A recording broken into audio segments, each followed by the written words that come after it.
Toggle between word prediction and numbers in Proloquo4Text.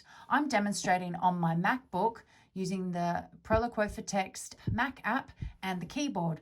This technique also works if you're using an iPad and a Bluetooth keyboard. By default, when you start typing in Proloquo4Text, to access the word prediction on here, I need to press the numbers. So if I want to say how many, I tap number 3 on the keyboard. How many?